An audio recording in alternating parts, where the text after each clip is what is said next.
Students, आज जो हमारे पास टॉपिक है वो है sound require material medium for their propagation. मतलब क्या कि साउंड चाहिए होता है हमारे पास material medium, sound need medium for their travelling. अगर साउंड को मीडियम नहीं चाहिए होगा मतलब साउंड जो है किसी मीडियम के बगैर ट्रैवल नहीं कर पाएगा। फ्रेंड, इस टॉपिक को समझने के लिए हमारे पास एक बेल जार एक्सपेरिमेंट है। उस एक्सपेरिमेंट नाम क्या है हमारे पास? Bell jar experiment. अब बेल जार एक्सपेरिमेंट हमारे पास है क्या? तो इस एक्सपेरिमेंट्स में हमने ये किया है कि एक बेल को हम लोग ने फिक्स किया है एक जार के अंदर। जार है ग्लास का, ठीक है।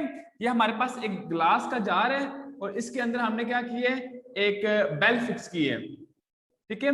ये बेल है जो हमने इस जार के अंदर क्या कर दिया है, फिक्स कर दिया है with the help of to wires, दो वायर्स की हेल्प से। हमने इसका कनेक्शन जो है ना वायर्स के जरिए किया है और हमने इसके साथ जो है ना एक बेल फिक्स कर दिया है। इस जार को ना उठा के हमने रखा है एक वैक्यूम पंप के ऊपर। ये वैक्यूम पंप है और इसके ऊपर हमने क्या रख दिया है, वो ग्लास जार हमने रख दिया है।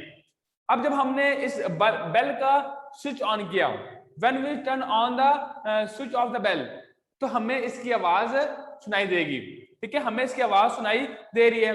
अब हमने इस वैक्यूम पंप की हेल्प से हमने आहिस्ता आहिस्ता इस एयर को बाहर निकालना स्टार्ट कर दिया।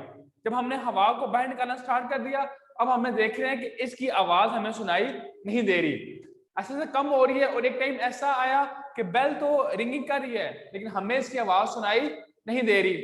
फिर दोबारा जब हमने इसके अंदर एयर डालना स्टार्ट की तो दोबारा से हमें यहाँ से आवाज आना शुरू होगी। इसका मतलब ये होगा कि sound need medium for their propagation. चाहिए होता है साउंड को मीडियम फॉर देयर ट्रेवलिंग, ठीक है। और जैसे कि आपको पता भी है कि अगर हम लोग जाएं चांद के ऊपर तो वहां पे जो होते हैं ना एस्ट्रोनॉट्स, वो उनके पास होते हैं रेडियोज एक दूसरे से आप बातें करने के लिए, क्योंकि वहां पे हवा मौजूद नहीं है। इसलिए हमारे पास साउंड वेव जो होती है, साउंड वेव असल में हमारे पास जो है वो मैकेनिकल वेव होती हैं। और मैकेनिकल वेव वो होती हैं जो जिनको चाहिए होता है हमारे पास मीडियम फॉर द ट्रेवलिंग। तो अब यहाँ पे हमारे पास इस केस में हमारे पास एयर मीडियम है। एयर जब तक ग्लास जार के अंदर है हमें आवाज सुनाई देगी। जब हमने एयर को सक आउट करके बाहर निकाल दिया तब हमें आवाज सुनाई नहीं दे रही। हालांकि बेल हमारे पास रिंगिंग कर रही थी, बेल स्टिल रिंगिंग, लेकिन हमें आवाज नहीं आ रही। हमें आवाज इसलिए नहीं आ रही थी क्योंकि हमने यहाँ से एयर को सक आउट करके बाहर निकाल दिया था। सो ये हमारा टॉपिक है साउंड वेव रिक्वायर मीडियम। तो इस टॉपिक को आप अपनी बुक से पेज नंबर जो है हमारे पास 21 पे, पेज 21 पे ये एक्टिविटी 11.2 भी हमारे पास लिखी हुई है। आप इस एक्टिविटी को भी जो है वो पढ़ के आप लोग ये पढ़ सकते हैं।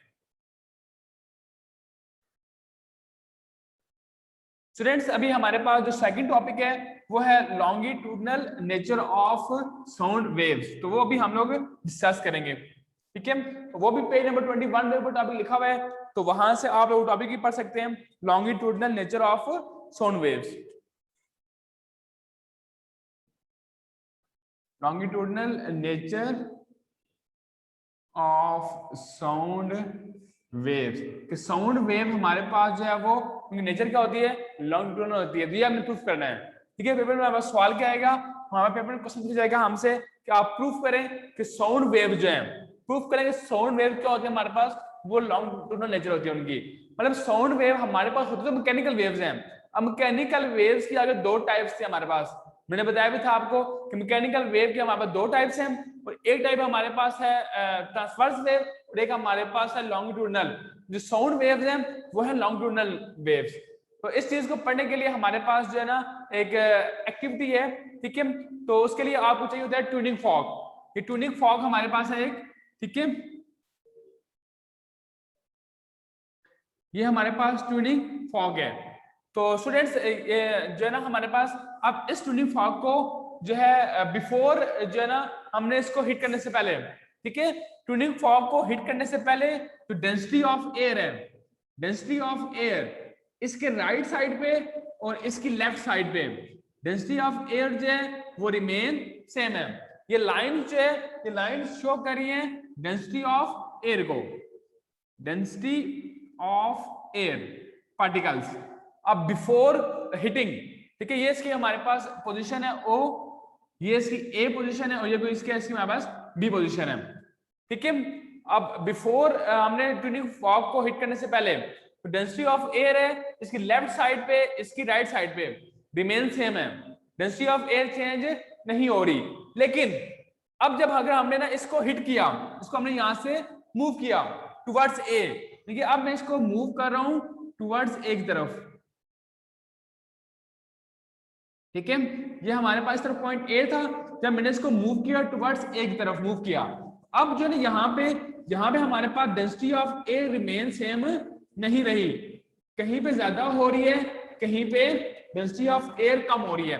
अब ये डेंसिटी ऑफ एयर कभी कम कभी ज्यादा क्यों हो रही है? क्योंकि इसने क्या किया, जब हमने इसको मूव किया, इसको मूव करने से ये हो रहा है कि हम प्रेशर एक्सर्ट कर रहे हैं। जब हमने प्रेशर एक्सर्ट किया तो यहाँ पे डेंसिटी ऑफ एयर बढ़ गई, फिर हमारे पास डेंसिटी ऑफ एयर कम हो गई है, फिर दोबारा कम हो गई है। अब यहाँ पे क्या हो रहा है हमारे पास, यहाँ पे हो रही है कंप्रेशन, क्या हमारे पास क्या हो रही है, कंप्रेशन हो रही है। यहाँ पे हमारे पास हो रही है रेरफेक्शन, यहाँ पे फिर हमारे पास क्या हो रही है, कंप्रेशन। देखिए बेटा हमारे पास कभी हो रही है कंप्रेशन, रेरफेक्शन, कंप्रेशन। जो ऐसा साउंड जो ट्रेवल करता है by the change of pressure, ठीक है, कभी होती है कंप्रेशन, कभी रेरफेक्शन, कभी कंप्रेशन, कभी rarefaction, that type of sound are known as longitudinal nature of sound waves. Students मैं आपकी बुक से भी पढ़ रहा हूँ, रीड कर रहा हूँ, वहां से भी आपको बता रहा हूँ, आप ये बुक का पेज नंबर 21 ओपन करें तो मैं स्टार्ट से वहां से रीड करके बता दूं आपको क्या कह रहे हैं कि propagation of sound waves produced by vibrating tuning fork can be understood as shown by the figure.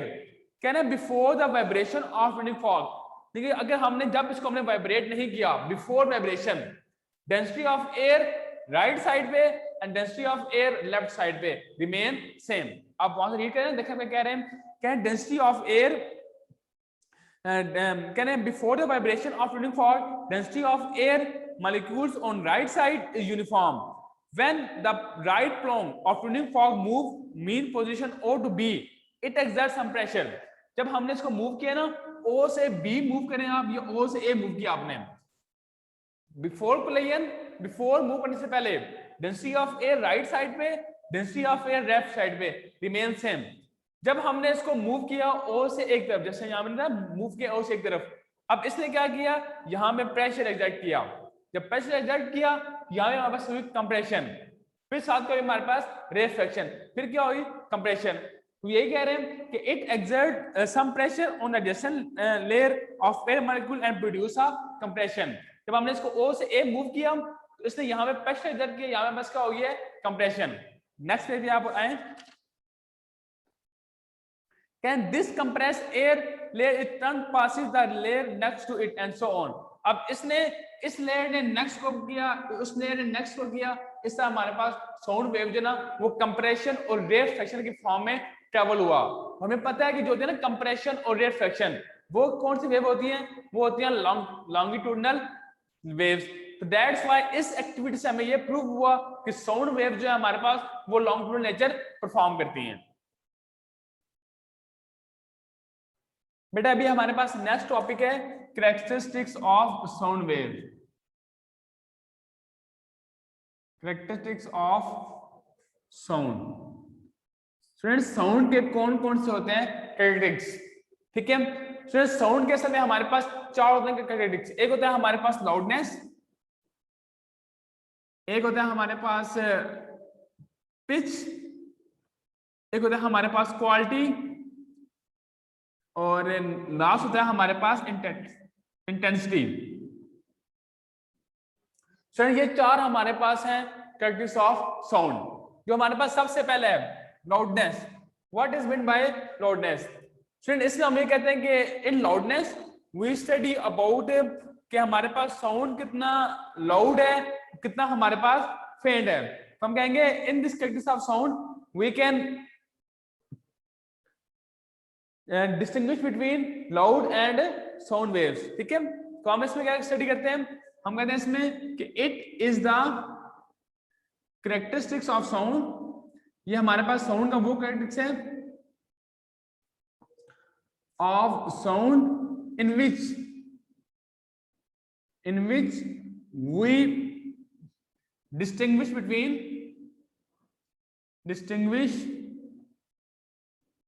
between loud and faint sound।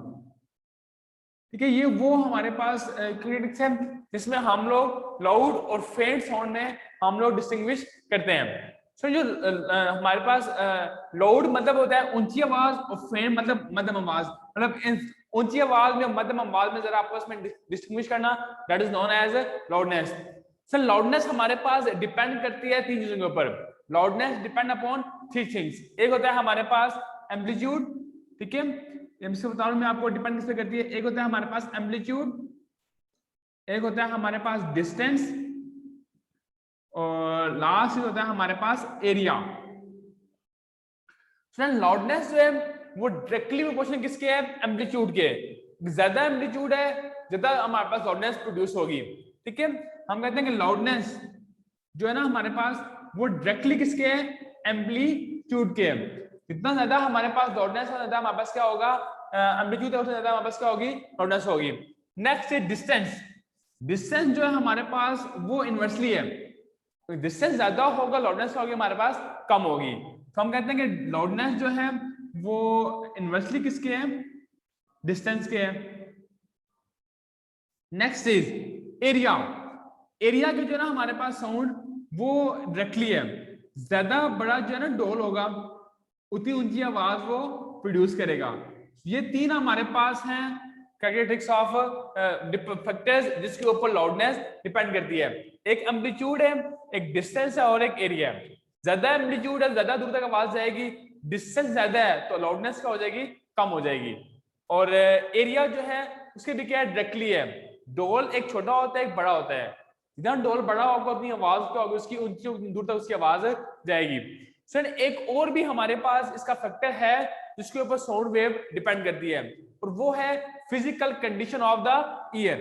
एक और भी हमारे पास फैक्टर है इसका, वो कौन सा है, फिजिकल कंडीशन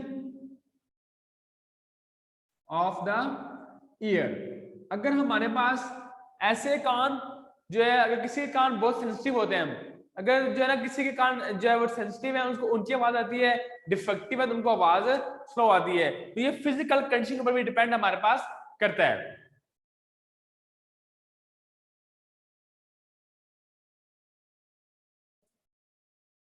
बेटा हमारे पास जो पिच होती है, पिच हम लोग कहते हैं कि वी कैन डिस्टिंग्विश बिटवीन, इसमें हम लोग डिस्टिंग्विश करते हैं, डिस्टिंग्विश बिटवीन जो है वो क्या कहते हैं उसको, श्रिल एंड ग्रेव साउंड। ठीक है, हम कहते हैं it is the characteristics of sound in which we can distinguish between shrill and grave. Shrill मतलब ऐसी आवाज जो हमारे कानों को चुभे, मतलब कि ना उसको आवाज बहुत ही पतली आवाज होती है उसको बोलते हैं, और ग्रेव जो होते हैं बारी आवाज उसको बोलते हैं। तो एक पतली आवाज में और एक बारी आवाज में डिस्टिंग्विश करना, that is known as pitch. सिर्फ पिच जो होती है ना हमारे पास, पिच डिपेंड किस पे करती है, पिच जो होती है हमारे पास डिपेंड करती है फ्रीक्वेंसी पे। High frequency mean high pitch और low frequency mean low pitch. आपने देखा होगा कि औरतों की आवाज चुभने वाली होती है, उनकी पिच क्या होती है, कम होती है। ठीक है, और फ्रीक्वेंसी क्या होती है, हाई होती है उनकी। तो इसके अलावा जो होते हैं बच्चे, छोटे बच्चे, उनकी आवाज भी जो है ना शिल्ड होती है, इसलिए कि उनकी पिच क्या होती है हमारे पास, हाई होती है। लेडीज एंड चिल्ड्रन की आवाज जो है वो बिकॉज ऑफ हाई फ्रीक्वेंसी, इसलिए उनकी पिच क्या होती है, हाई होती है, उनकी क्या लगती है, शिल्ड लगती है। और आज का हमारा लास्ट टॉपिक क्वालिटी का होती है। What is the mean by quality. Sir quality में हम लोग डिस्टिंग्विश करते हैं, डिस्टिंग्विश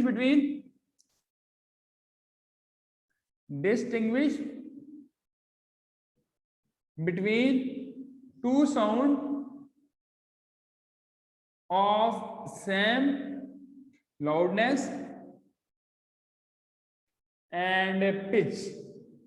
ठीक है, दो ऐसे साउंड जिसकी जो है ना लाउडनेस भी हमारे पास सेम है, सेम लाउडनेस एंड पिच, और पिच भी सेम है, और फिर भी हम लोग डिफरेंशिएट कर पाए, that is known as quality. जैसा कि कमरे के अंदर ड्रम बज रहा है और हारमोनियम बज रहा है, तो आप लोग उससे उनको जो है वो पहचान सकते हैं कि ये और ड्रम की आवाज है और हारमोनियम की आवाज है ना, दो साउंड्स, पिच भी सेम है और लाउडनेस भी सेम है, लेकिन फिर भी हम लोग उसमें डिफरेंशिएट करते हैं। एक और एग्जांपल है हमारे पास, क्लास के अंदर दो बच्चे बैठे हुए हैं, तो दोनों बोल रहे हैं, तो आपको पता चलेगा कि यार ये आवाज इसकी है, ये आवाज इसकी है, उसको बोलते हैं हम लोग, उस साउंड क्या बोलते हैं, उसको क्वालिटी बोलते हैं। सर ये 3 कैरेक्टर्स आज हमने डिस्कस किए, शायद इंटरेस्टिंग कैरेक्टर हम लोग कल इंशाल्लाह डिस्कस करेंगे। और अगर अभी आपको कुछ मसला है तो आप मुझसे क्वेश्चन पूछ सकते हैं। Thank you.